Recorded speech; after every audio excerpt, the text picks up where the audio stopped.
Paramahansa Yogananda once shared that we should seek truth, or we should seek connection to God like a person who is drowning is seeking air. That's the level of conviction that we have afforded us in order to be reminded, or to allow ourselves to feel the totality of this thing called the perfect patterning of God. That we should hunger for it. And I'm aware that I'm using the word should, but that the devotional drive within us should be so immense that it becomes the top priority by which we live out our days on the planet. And how do we get misdirected from that? How does our attention get pulled towards vocation, towards money, towards the accumulation of things, towards trying to repair the illusional thoughts that we aren't good enough? All of these things pull at us. How does that happen? In a variety of ways, but the how isn't important. What is of value is to be reminded of the fact that what is available to us is the air, the infinite amount of air, which is the life force of God. And that, how beautiful would it be if that became the top priority? There was a business person one time that talked about the hierarchy of values, and I never forgot that lecture, because he said you can tell a person's hierarchy of values by what they talk about, by how they act, by what they spend their money on, by the circle of people that they are involved in. All of those things are indicative of their hierarchy of values, meaning those are the things that they have moved to the top that indicate what is important to them. You take that, the hierarchy of values, and you couple that now with another saying that we are the representation of the 5 people we spend the most time with. We are a representation of the 5 people we spend the most time with. So think about that. We'll give you an allowance if you're in a family situation and in a house. But the 5 people of choice, the ones that you hang out with, the ones whose mindset that you share, that we are an accumulation or an evaluation of those 5 things. Each of those things are sort of barometers of what is in our hierarchy of value. And Yogananda is saying that what if in that value at the top tier was the hungering for the breath of God, like a drowning person hungers for air. Like a drowning person hungers for air. And I want to give you that today, because some things are about to come down. They're about to come down in the world of effect. If you live in the United States, I know we have an international audience, but here in the United States, there's an election coming up in a matter of days. And what we have done in our hierarchy of values, without even realizing it, is that we have placed our well-being at the hands of the external world.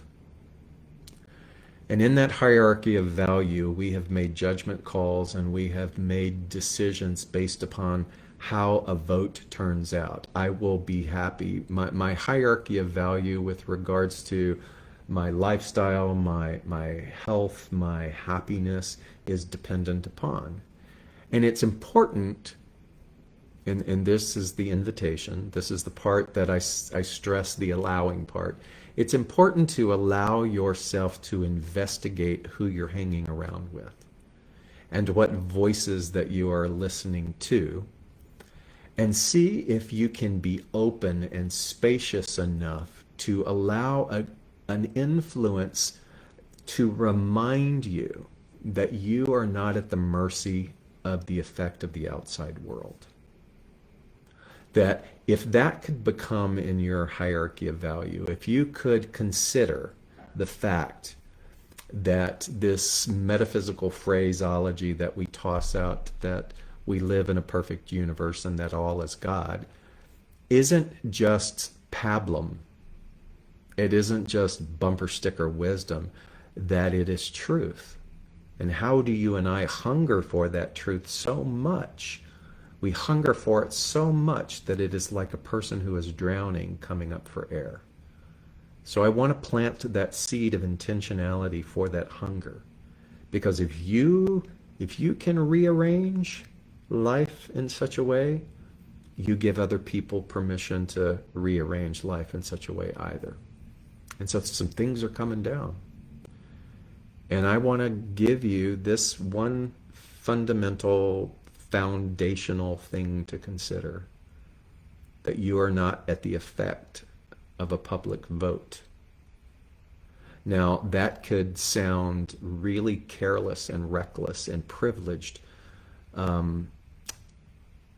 If I was a person of color and I heard that, I could say, well, you can say that because you're a man with white skin. I am a part of the LGBTQ community. I look at the way certain rights and privileges of my own identity are possibly being voted on. Can you imagine that your rights and privileges are being voted on by people? So I do have that. I can feel the humanness of that, and I don't want to bypass that. And so I must do my own work around that. I must remind myself that the quality of my life, my right, my deservability will not be diminished regardless of a vote. Do I know how that will look like? No. But if I am to stay loyal to my hierarchy of value, to be a person who hungers for the truth of God, like a person who is drowning for air, then I must give up the how. I must give up the control of wanting it to look a certain way. Here it is. I must even give up my hopeful outcome of an election and trust and know that there is a plane of perfection. It doesn't mean that I don't sit back and I don't advocate and do what I feel led to do. But I am encouraging and I am inviting myself and anyone else to do it from the assurance of this thing called the plane of perfection. So in Wisdom School this weekend, I shared something that I thought was quite profound, that I transcribed from a lecture by Baba Ram Dass.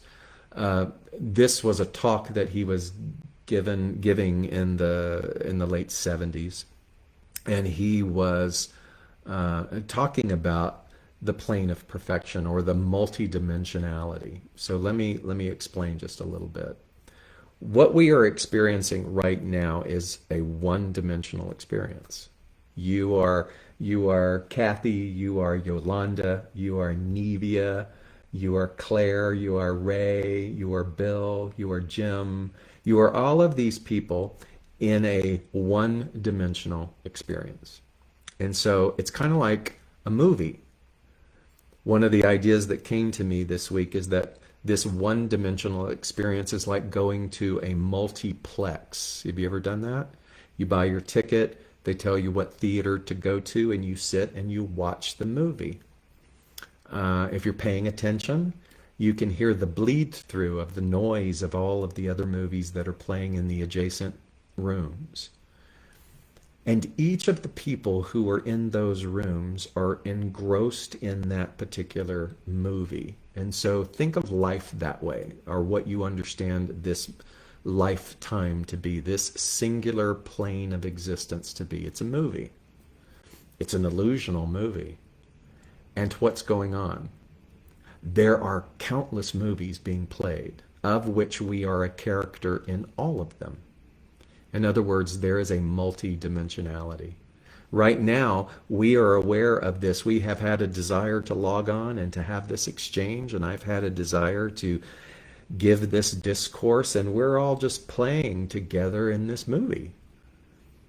But it's in one theater in a multi-dimensional cineplex that has endless, hundreds upon hundreds of millions of movies that are being played. That is the universe. Not the universe just as we understand it by looking at the planets and the solar system, but it is the vibrational multitude of life and the existence of things that we can't see with the human eye. Did I lose you? Take a breath. Take a breath. All that I'm really saying is there is more that is going on than meets the eye. And so right now, we are absorbed in the movie. We are absorbed in a divisional energy. We are absorbed in people and special interests and things that are trying to control narratives to get you to believe a certain thing, and to build upon this war of ego about us and them. Us and them, us and them. Is this a new thing? Mm-mm. In fact, the us and them dynamic is playing in all of the different movies. So here we are again. How many times have we done this, right? But in the metaphysical approach to understanding God, or the perfect, I like the term perfect patterning, to understand and to bring integrity to that. I can't bring integrity to you if I'm only talking about this one plane of existence, this one movie. There's a multitude going on. There's a multitude going on, right? And so in order for us, I'll put it this way, in order to bring an optimization to this experience of us, this movie that we're sharing, I want you to remember. I want you to remember. I want you to remember that we are in a membership of a multidimensionality.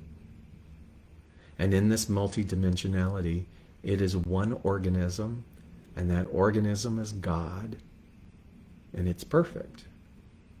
Now that you have that, now that you have that understanding as your foundation, now we go in and we advocate in this movie. Now we go in and we advocate, and we go and face systemic issues. Now we become the Bodhisattva, the one who is committed to ending the suffering of the world, but to do it from the awareness that it's all perfect. So here's what Baba Ram Dass said, and it just was profound. So there's a lecture, and someone asked him, they said, "What are your thoughts on social justice?" And he paused and he laughed and he said, "Well, someone who is effective in social justice must have a sense of humor." And then, he has this amazing laugh, this little that is always recorded in his lectures and on the podcast. And what he was preparing in terms of expounding on that was that we must understand that things are not as they seem. We must have the awareness of the multidimensionality and the perfection. So he goes on to say, only when you are fully honoring the plane on which it is all totally perfect just the way that it is. I'm going to stop. There's more to it, but I'm going to stop there.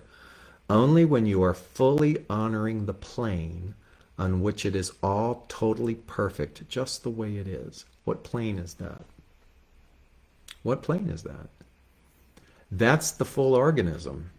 That's the plane of God. That is the multidimensionality as one vibratory source of love. That's the plane of existence where it's all perfect.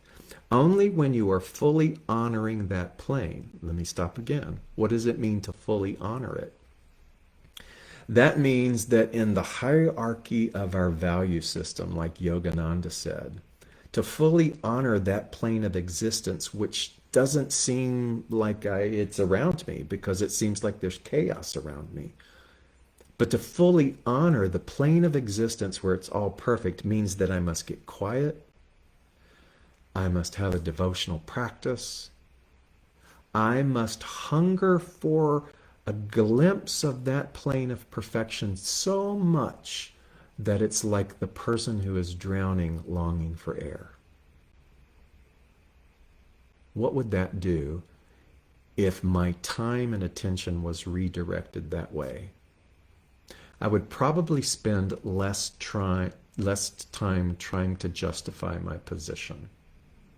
I would probably spend less time making other people wrong. And I would probably fuel my mission to be a bodhisattva, the person who is here to help eliminate the suffering of the planet by getting into the muck and the mire with the vision, with understanding that there is no place where God is not. So therefore, I'm not treating the effect, but I am just bringing up God for air in all of the situations that I'm involved in. That as I am feeding the hungry, as I am helping the sick, as I am counseling the person, as I am wiping the brow, as I am loving the person who feels difficult to love, I'm not doing it from sacrificial means, but I am doing it as God would do it because I hunger for God. I would do it as God would do it in seeing no lines of demarcation, only the one organism of perfection. That's a high calling. That's the calling that we reserve for people like Buddha, for people like Jesus, for people like Muhammad, for all of these sages that are so famous and so wise, and who religions have been created and tried to in order to try to emulate. But if you recall what Jesus said, he said, "Great things have I done. Great things have I done. Great things have I done with regards to my hierarchy of values." Because in the great things that I have done, I have remembered that I am a viable source of God and I am able to heal. But he didn't leave it there. That scripture says, "Great things have I done, but greater things shall you do." Shall you do. When you are called according to the purpose of that which is the principle of God. Great things shall you do when you remember that there is a plane of perfection and that it is the mission of you as a bodhisattva to bring that perfection to the light of day so that people can breathe. There's people drowning. We are drowning as a civilization, and again, that's nothing new. In this movie, people are drowning, and guess what? In the movie next door, in the other dimension, people are drowning, and in the movie next door, there are other people who are drowning. That narrative, that common thing, we have done this many times. And we don't have to do it the same way. You are hearing this. We are here gathered together because there is a revelation within us that wants to uptick, that wants to up level, so we don't completely walk through this experience one more time feeling like we are the victim of the effect or circumstances outside of us. When you remember that, that's remembering perfection. When you remember that one thing, you have remembered, you have glimpsed the totality of the plane of perfection. So, let me go back to the quote. Only when you are fully honoring the plane on which it is all totally perfect, just the way that it is, can you assume on this plane the responsibility to change it. Whew, that's so good. I gotta read it again because I want you to hear it. Only when you are fully honoring the plane on which it is all totally perfect, just the way that it is, Can you assume on this plane the responsibility to change it? Recognizing that the desire in you to change it is a part of the perfection of the all. That is the role of the Bodhisattva. Do you know in the divinity path, it's called religious science that I had so many decades in, we studied to be practitioners. And a practitioner was someone who used affirmative prayer. Meaning that someone would come to us with pain and suffering. Someone would come to us with an issue, an effect. It was the role of the practitioner to sit compassionately with that person, but only see the plane of perfection. Only see the totality of God in them, as them, through them. And so we gave them the space to empty out the angst, but we did not take the angst on. And it sounds really amazing, but I have to tell you that the role of a practitioner is a very sacred role. And just because a person goes through years and years of study in order to call themselves a practitioner and to get that license does not mean that the study then ends at that final class.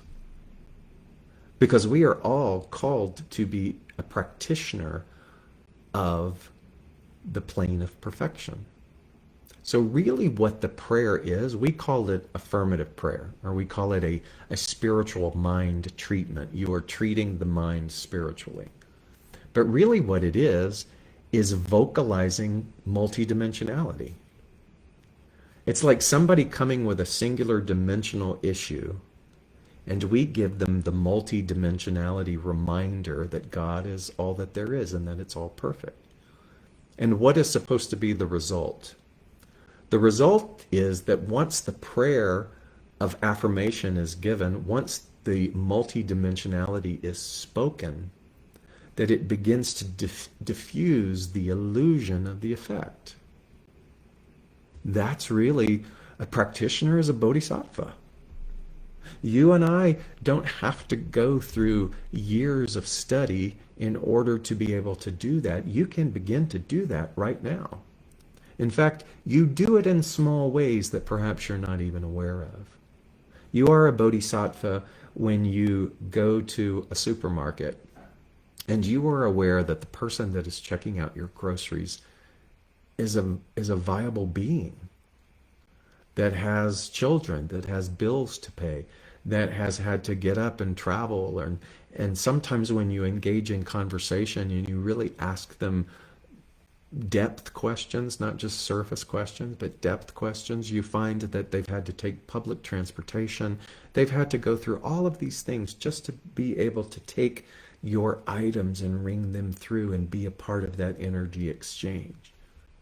And you become aware of that person's path, and you become aware of their concerns and their worries, and you become aware of the burden of the effect that they carry. And the bodhisattva in that moment sees them and reminds them, not in an overbearing way, not in a proselytizing way, but you look at them with genuine compassion. And you give them a gift that says, I see you, I hear you, I honor you. You follow your intuition. You become so highly attuned at what to say in that moment that is genuine. And then we take that intuitive knowledge and we take that bodhisattva energy and we do that throughout our entire day, no matter where we are. And we become less involved in trying to convince other people. But we show up in the midst of the chaos.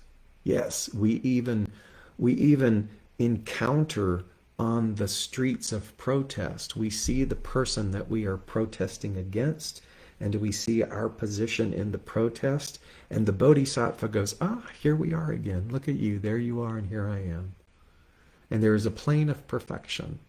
And I'm going to fulfill my role, but I'm going to do it not attached to your defeat. But I'm going to do it in such a way. I'm going to use my voice. I'm going to advocate for what I feel convicted to advocate, but I am going to do it in such a way that I understand that even if it doesn't look the way that I want it to look, that God is still there. That I, in essence, as a Bodhisattva, am not defeated, and I never will be. That I, in this movie, as David, as a person born of a gay man into a zealous Pentecostal religion that told me that I was an abomination, that told me that I didn't belong, blah, blah, blah. That as I go through the journey of the movie and I come up for air like a person hungering, I hunger for God and I give all of that pain and that suffering, that I am able to then let it be transfigured into a place of power. And we all have pain. We've all been told something.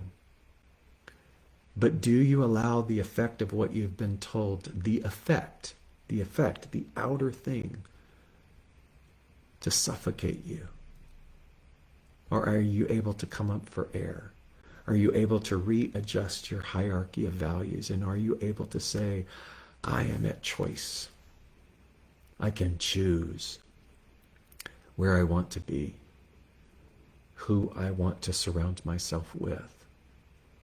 And I can make a vow right here, right now, to be a conscious bodhisattva, not to help aid the suffering of another because of how it looks for me, but to do so in the muck and the mire, knowing that even in the paradox of this situation, that all is God.